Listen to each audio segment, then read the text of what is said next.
Meus caros irmãos, boa noite, a graça e a paz do Senhor Jesus. Estamos juntos para mais um momento de culto, de reflexão na palavra do Senhor, de louvor. Eu quero convidar você para esse momento lendo o primeiro livro das Crônicas 16:31. Alegrem-se os céus e a terra exulte. Diga-se entre as nações, reina o Senhor. Vamos orar.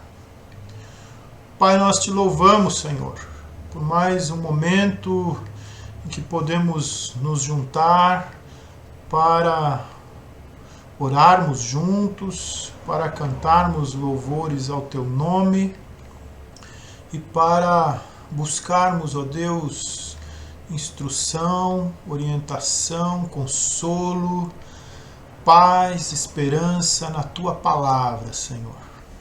Que esses objetivos pelos quais nos reunimos sejam alcançados nesta noite. Abençoa, Deus, a nossa igreja, o nosso povo. Nós te damos graças pela provisão que o Senhor que tem nos alcançado e sabemos que vem do Senhor. E que nesta semana, Pai, que se inicia, o nosso testemunho de fé seja acrescido, seja aprimorado por esse momento mais estreito de comunhão com o Senhor. Em nome de Jesus. Amém. Vamos cantar louvores e vamos refletir na palavra do Senhor.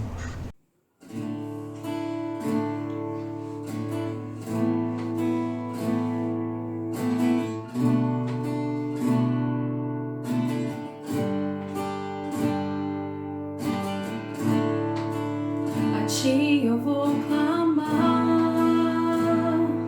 pois tudo vem de ti e tudo está em ti. Por ti vou caminhar, tu és a direção, o sol a me guiar. Tudo pode passar, teu amor jamais me deixará. Sempre há de existir um novo amanhã preparado pra mim.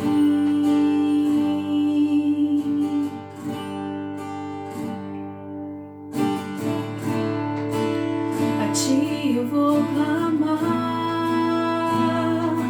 pois tudo vem de ti e tudo está em ti.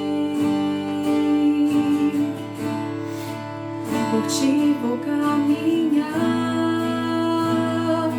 tu és a direção, o sol a me guiar.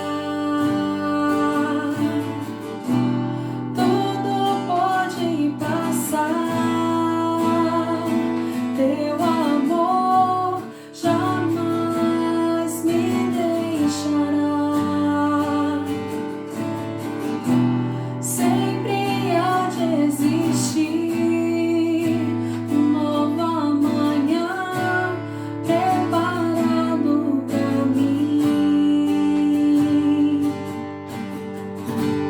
Preparado pra mim.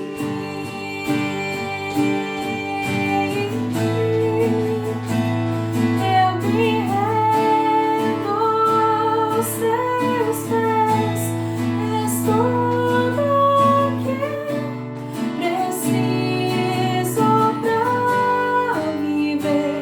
Eu me lanço aos teus braços, de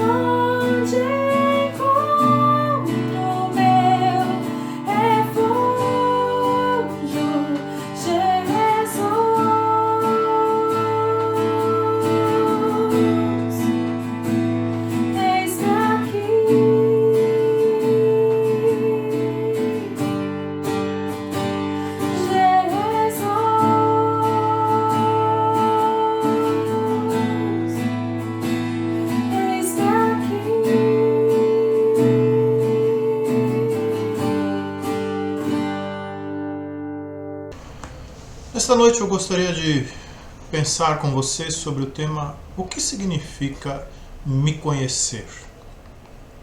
O que significa conhecer a Deus? Qual sentido nós damos à expressão eu conheço a Deus quando nós a afirmamos ou quando nós a ouvimos? Muito tempo atrás eu li um livrinho de J.I. Packer e o tema era o conhecimento de Deus. O texto é uma simples exposição dos atributos de Deus, uma teologia da primeira pessoa da Trindade Santa, uma tentativa de construir um modelo que se justapõe à mente, muito didático, mas um tanto limitante.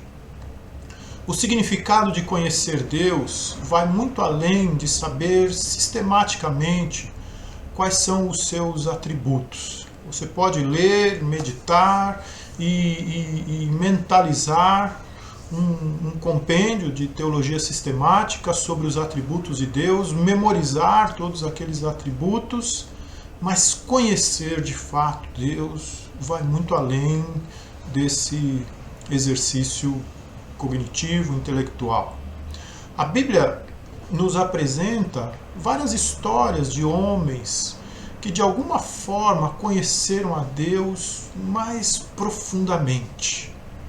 Então, para a pergunta que intitula a nossa reflexão, o que significa me conhecer, eu quero me valer da história de um rei.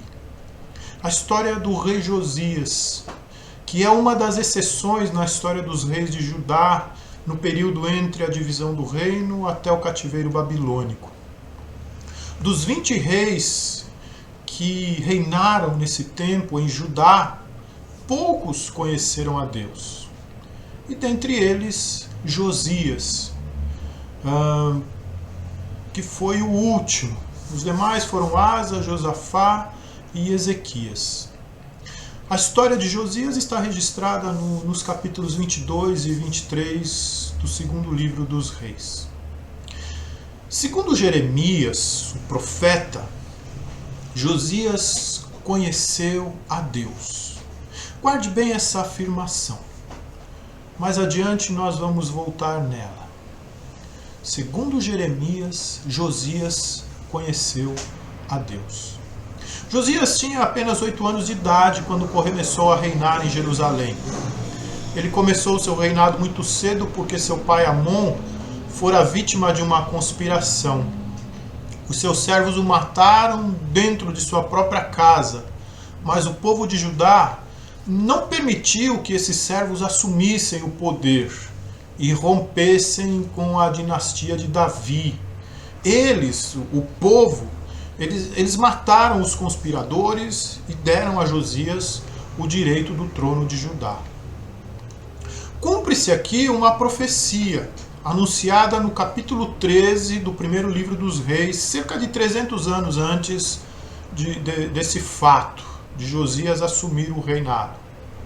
Foi quando um homem, chamado Homem de Deus, um profeta, vai de Judá até Betel. Ele sai do reino do sul, vai para o reino do norte, naquela ocasião em que o reino havia sido dividido, e anuncia a Jeroboão, um empreendedor de toda a divisão do reino, que Josias, que haveria de nascer um rei chamado Josias, da casa de Davi, e que ele seria rei em Jerusalém e faria uma grande reforma religiosa, política e social entre o povo de Judá. Então, com 16 anos de idade, no 8º ano do seu reinado, Josias começa a buscar a Deus, o Deus de Davi, o seu pai. Eu quero chamar você, jovem, adolescente aqui. Esse é o mês da juventude e temos aqui uma lição interessante para você. A juventude, além da infância, é um momento muito propício para decidir-se seguir a Deus, seguir uma vida com Deus. É um tempo de avaliações, de observações, é um tempo de descobertas do que é verdade, do que é sincero. É um tempo em que os exemplos que tivemos na infância começam a fazer sentido, começam a se revelar. Nós começamos a ver quem são as pessoas com quem nos relacionamos realmente.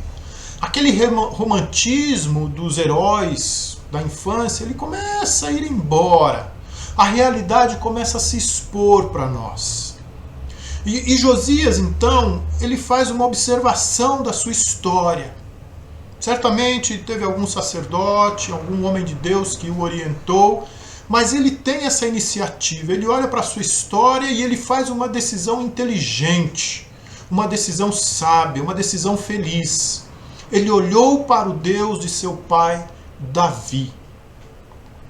Josias é o 17º rei de Judá depois de Davi. E ele tinha o exemplo de 14 gerações de homens que não conheceram a Deus, de reis que não foram felizes na sua administração porque não sabiam o significado de conhecer a Deus. E ele preferiu o caminho de seu pai Davi, chamado na Bíblia de um homem segundo o coração de Deus. E eu quero falar com você, jovem, assim, seja inteligente ao escolher os seus modelos. Seja inteligente a tomar uma decisão nesse momento da sua vida. Olhar para aquelas pessoas que você conheceu, para os pais, para os tios, para os avós, para os pastores, para os irmãos, e perceber quem realmente te dá o melhor exemplo, te mostra, te diz o que é conhecer a Deus. E tome também uma decisão inteligente. Eu quero dizer para você que o princípio da minoria funciona bem aqui. Josias olhou para os 14 reis que o precederam, inclusive Davi, e poucos deles eram exceção num conjunto de homens que não seguiram a Deus. E ele foi ali no seu pai Davi e buscou o seu exemplo. Entre 10 ou 12 anos mais tarde, ainda um jovem, 25, 27 anos, ele inicia suas reformas. A primeira delas é a restauração do templo para que o cotidiano religioso de Judá fosse reinstalado entre o povo. Judá, o reino do sul, vivia o resultado de administrações fracassadas, de reis que não conheceram a Deus. De Josafá até Josias, Josafá parece que foi o último que seguiu a Deus antes de Josias, de Josafá até ele, são 11 gerações de reis rendidos à idolatria, que levaram o povo a um marasmo religioso, a ponto de o templo estar esquecido.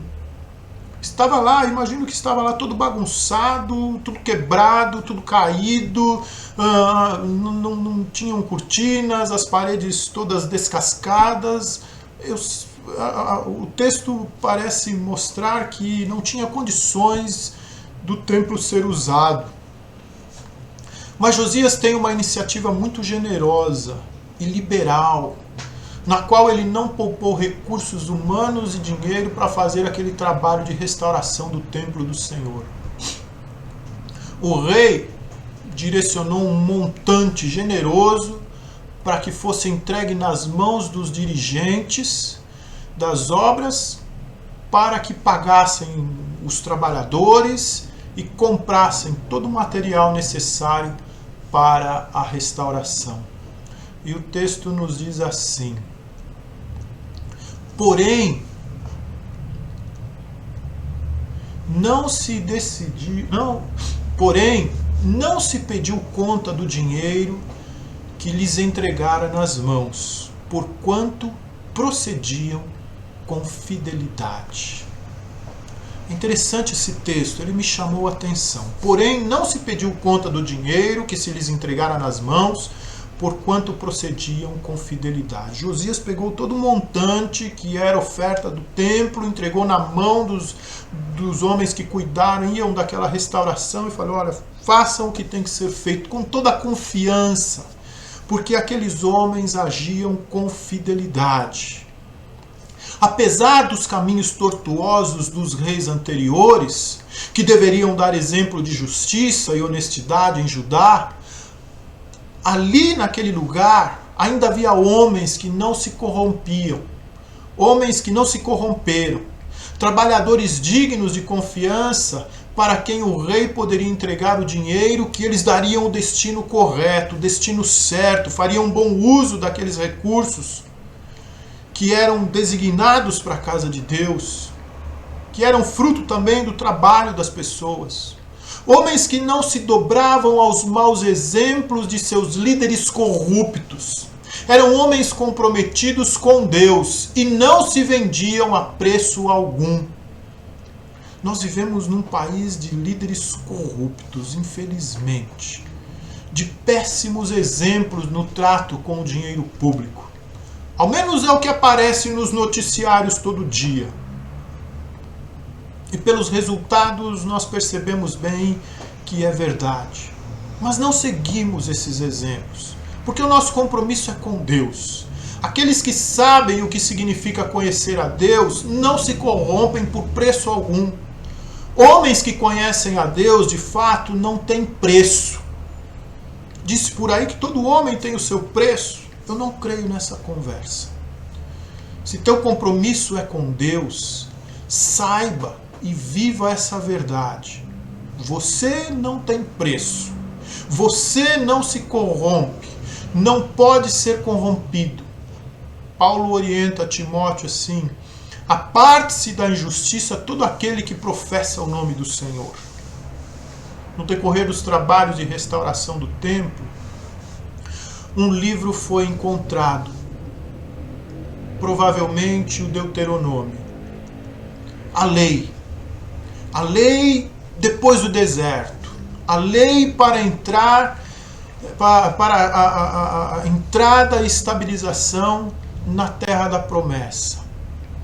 A leitura do livro contristou o coração de Josias e ele rasgou as suas vestes, caiu em pranto, um choro de tristeza, pois ao comparar o conteúdo mandatário profético do livro com a vida de Judá naquele presente, a única conclusão que ele chegou é que a terra de Judá seria devastada, pois havia uma distância imensa entre os mandamentos de Deus escritos naquele livro e o descaso de Judá com respeito ao cumprimento, bem como a sua entrega à idolatria. Um homem que conhece a Deus se prostra diante da verdade da sua palavra.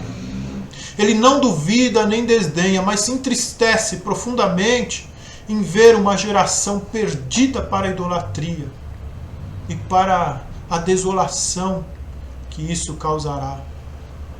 Homens que conhecem a Deus têm seus corações contristados com a pobreza moral e espiritual de sua cidade, de seu país, do mundo. Homens e mulheres que conhecem a Deus não se conformam com a distância entre a alma humana e seu Criador. Josias chora, ele lamenta, ele se entristece, mas ele também toma algumas atitudes, algumas iniciativas. Ele não se limita ao pranto, ao lamento, ele vai em busca de algo que possa fazer para remediar aquela situação. Essa é também uma característica de homens que conhecem a Deus. Eles lamentam pela miséria humana, mas não se restringem à sua tristeza, não se entregam a ela, preferem tomar uma iniciativa e fazer o bem, fazer algo para transformar a situação de pobreza. Homens que conhecem a Deus sabem que estão em um lugar que lhes permite fazer algo. Eles sabem que Deus os colocou ali para contatar com eles, para contar com eles. Eles reconhecem que estão ali não para os seus interesses pessoais.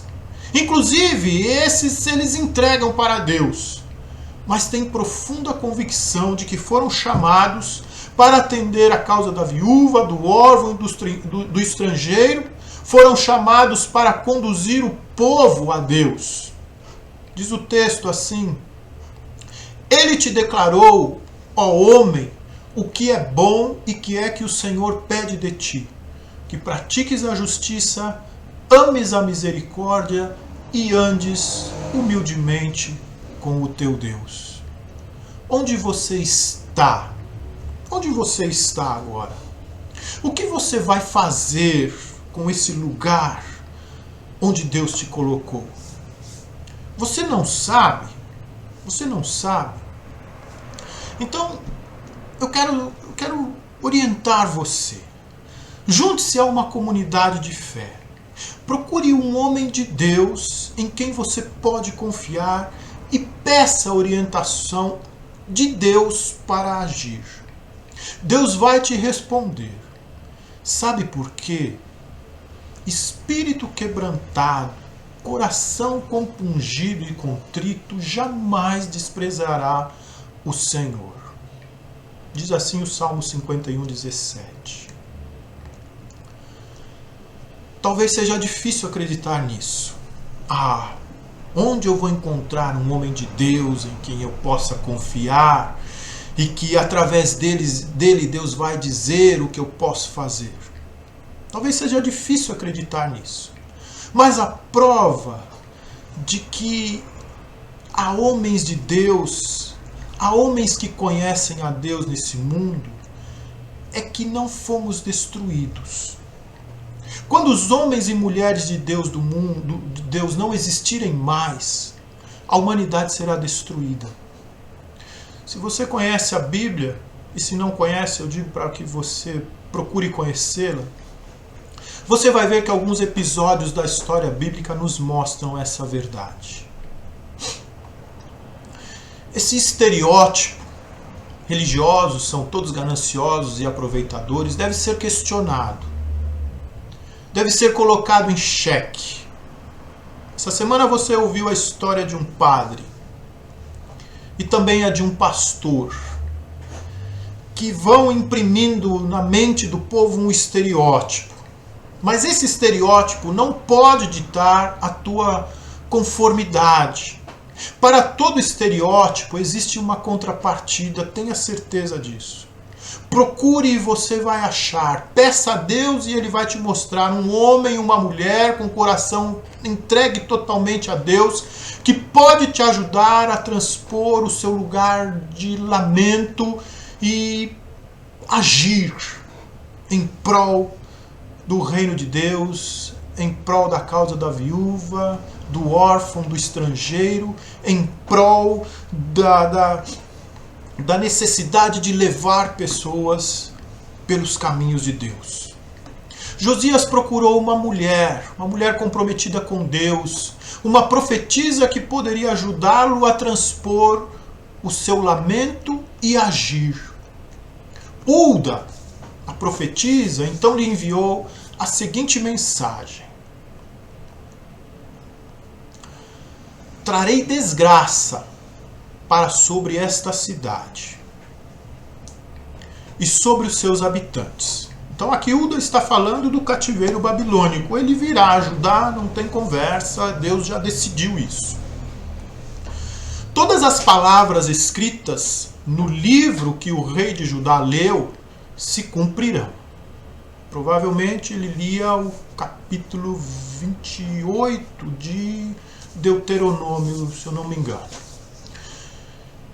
E queimou, pois o meu povo me abandonou e queimou incenso a outros deuses, e entregou, e estou grandemente irado com eles por tudo que fizeram. Minha ira arderá contra este lugar, e não será apagada. Mas vão ao rei de Judá, preste atenção aqui, mas vão ao rei de Judá, que os enviou para consultarem o Senhor, e digam-lhe que assim diz o Senhor a respeito da mensagem que vocês acabaram de ouvir. Você Josias, se arrependeu e se humilhou diante do Senhor, quando ouviu o que eu disse contra esta cidade e contra os seus habitantes, que esta terra seria amaldiçoada e se tornaria desolada. Você rasgou as suas roupas e chorou diante de mim. Josias, você apresentou um espírito quebrantado, um coração contrito, compungido.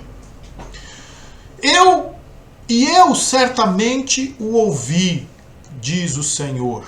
Portanto, só enviarei a calamidade anunciada depois que você tiver sido sepultado em paz. Você não verá a desgraça que trarei sobre esta cidade. Depois dessa mensagem, Josias reúne o povo e faz uma aliança com Deus. Ele reconstrói todo o sistema monoteísta de Judá, elimina tudo o que dizia respeito à idolatria e celebra a Páscoa.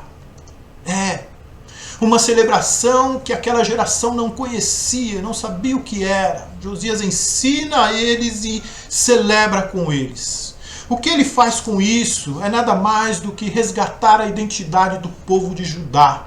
O povo escolhido de Deus, tirado do cativeiro para viver livre em sua terra, desfrutando da aliança com o Eterno. Então aquele povo que estava escravizado pela idolatria é agora livre. Homens que conhecem o Senhor ensinam liberdade e não escravidão. Não formam gente dependente, mas formam agentes do reino livres. Homens de Deus insistem em libertar as pessoas para Deus. Josias foi então o homem que conheceu a Deus, entendeu o significado de conhecer Deus, foi íntegro e reto e não faltou pão na sua mesa. Atendeu aos necessitados e foi homem justo. Andou nos caminhos do Senhor e foi exemplo de homem que conheceu Deus. Josias então cumpriu sua tarefa. E como rei convicto que foi, depois de 31 anos de reinado, ele foi morto em batalha com o rei do Egito, o faraó Neco, e foi sepultado em paz em seu jazigo. Ele não viu a tragédia de Judá. A promessa de Deus foi cumprida em sua vida.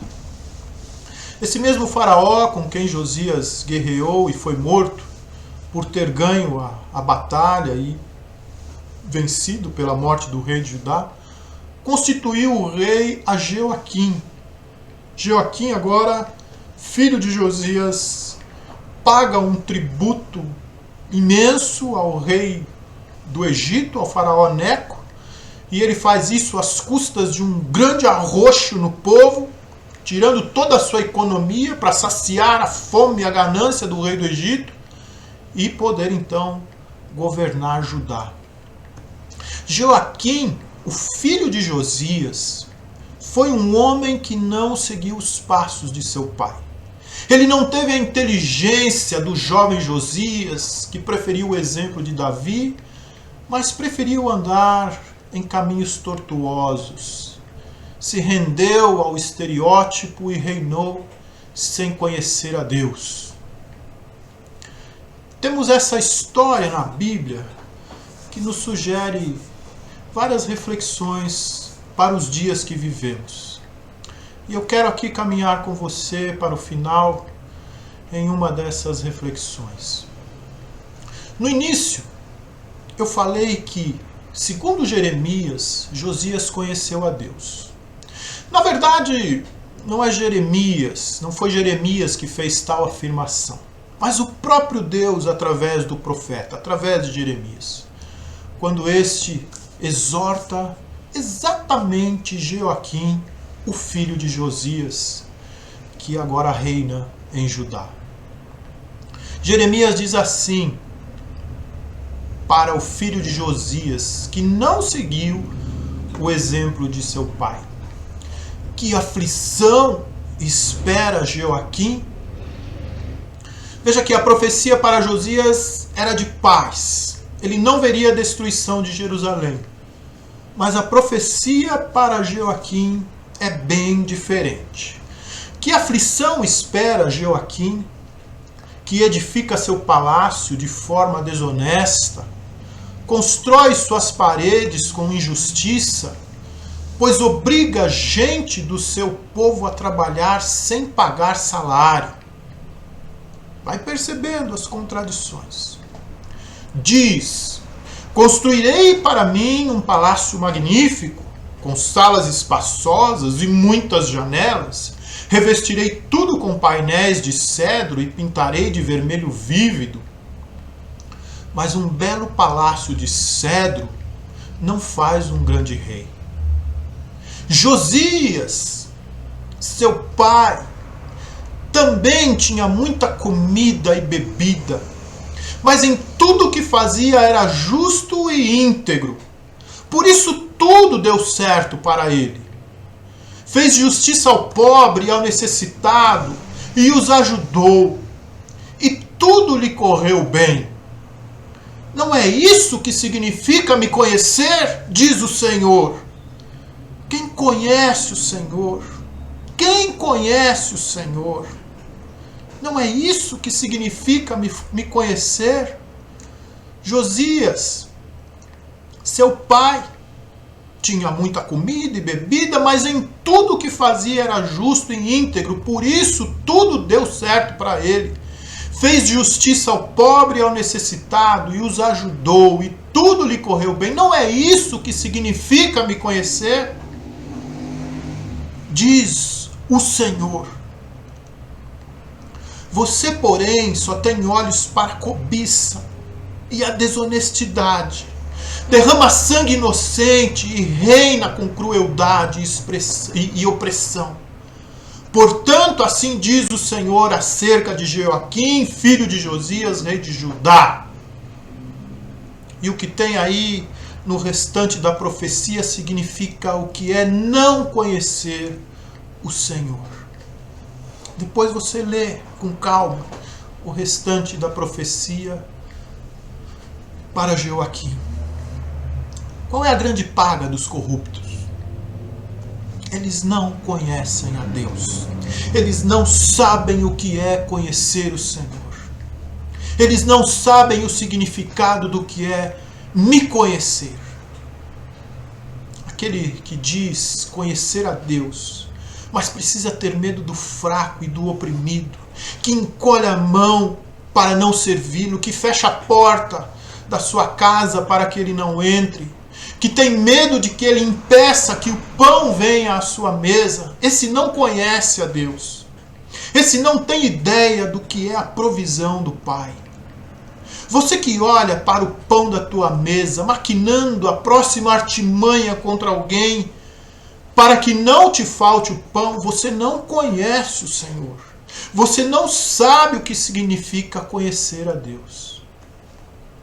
Davi, o rei que tinha profundo conhecimento do que significa conhecer a Deus, nos diz assim: fui moço e agora sou velho, porém jamais vi o justo desamparado, nem a sua descendência mendigar o pão.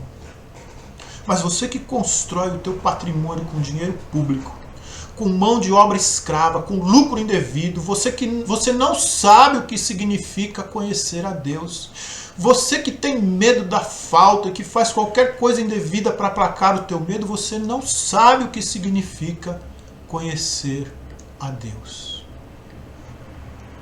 Ai dos que escondem profundamente o seu propósito do Senhor, e as suas próprias obras fazem as escusas e dizem: quem nos vê, quem nos conhece?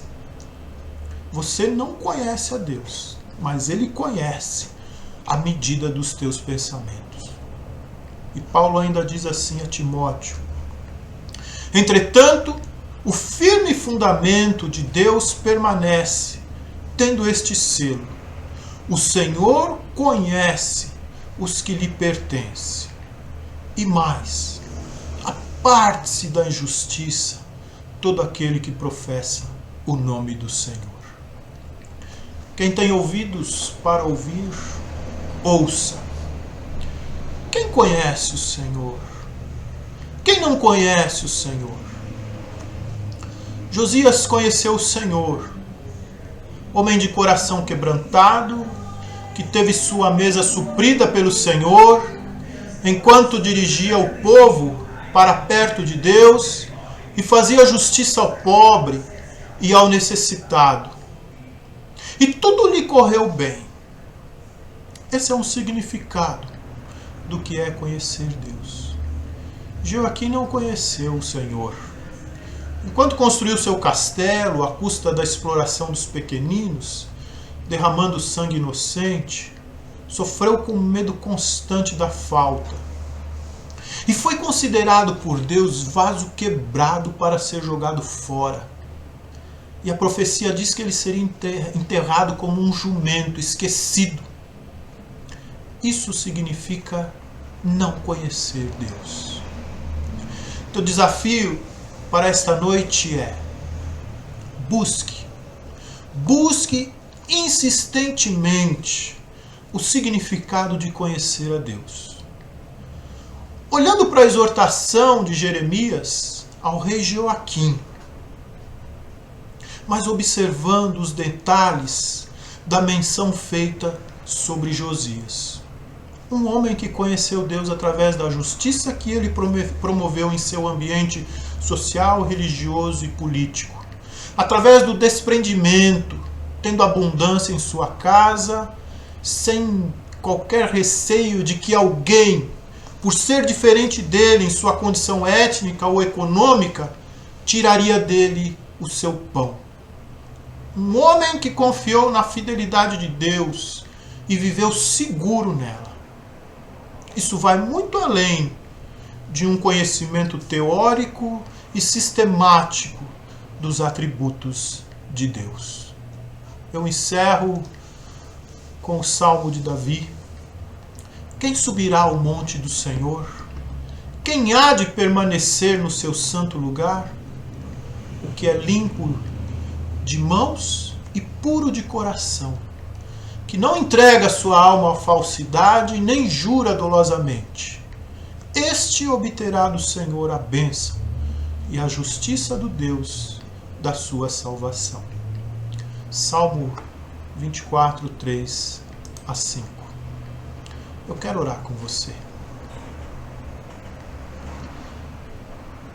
Pai, ensina-nos o significado de conhecê-lo. E que a nossa mente, o nosso coração, a nossa alma anseie profundamente por isso, ó Deus. E que nas nossas ações, nas nossas decisões de obedecer a Tua palavra, Pai, de nos oferecermos para o outro, de cuidarmos do outro, de abençoarmos vidas, de tirarmos vidas da pobreza, nós conheçamos a Tua pessoa, Pai. Ensina-nos, ó Deus, a conhecê-lo.